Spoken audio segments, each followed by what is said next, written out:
All right, we've got Landon paired up with Jacob deGrom here. Let's see, take it through live and see what we got.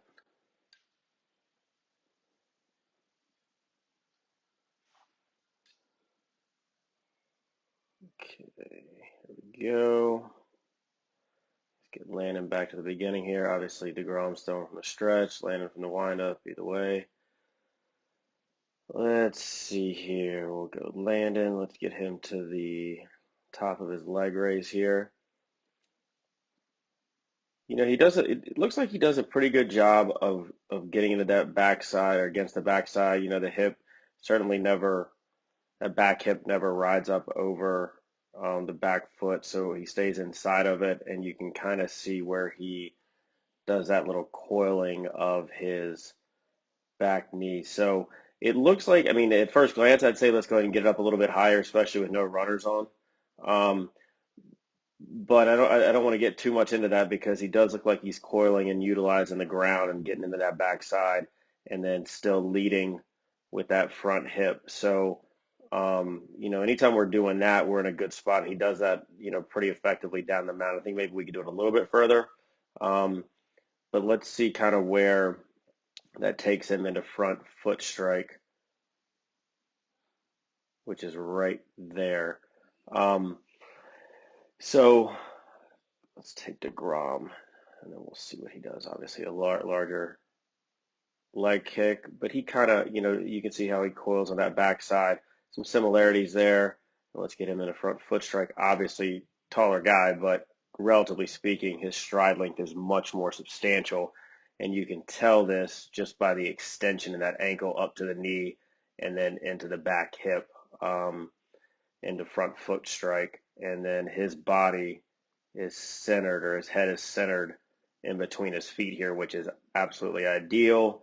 Um, you know, and we got Landon kind of leaning on the front here a little bit. So I think to solve that, we need to just work on increasing the stride length. I mean, you know, Landon's a taller kid, so I think we get this out a little bit further, another, you know, half foot, even almost a foot, I'd say, and we get that increase in extension, which will help with velocity, and then it'll obviously help to make sure that we're not, you know, too much on that front side too early. Does a good job from the beginning to get utilizing the ground on the backside, but we need to make sure we stay in there a little bit longer and stay closed a little longer. And I think that'll even help with maintaining, and we'll have to talk about maintaining this glove angle, not glove angle, sorry, but his glove arm. You know, that's dropping down a little lower than ideal. So we want to make sure if we keep that up a little longer, it'll help keep those shoulders closed as his front foot is landing. We go into, you know, his arm position as it lands is fine. Roughly 90 degrees, a little bit of inside 90. It's tough to tell from this angle a little bit, but no issues there. You know, and you can see deGrom's a little bit outside of it, but all in all, that's a good spot there.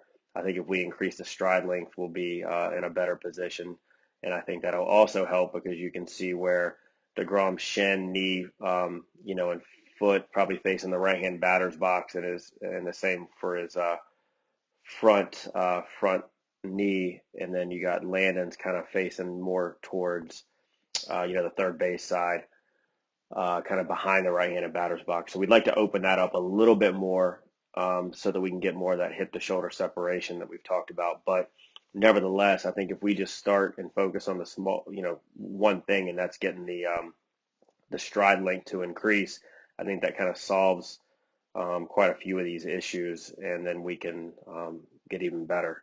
And then as we take him through, you know, I would say he's kind of coming up.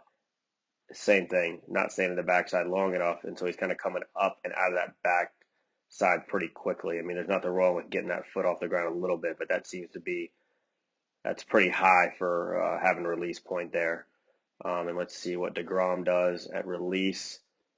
You'll see this with almost every big league pitcher. See if my angles will work. But this angle here, that's 86. I think it was Tyler Beatty, who I did another video. He was 85, 88 range, so they're pretty similar there. And if you look at Landon, for some reason it doesn't want to do it when the angle is not that tight. But obviously there's a significant difference there. And I think, again, if we go back and increase the stride length, it'll help with all these things that we've talked about. And let's just take it up. He finishes. We could firm up that front side a little bit, but he definitely gets through it. We can see the underside of his right shoe there. So it tells me that his hip's getting all the way through the throw. And then you'll see the same thing with Beatty here. Excuse me, deGrom.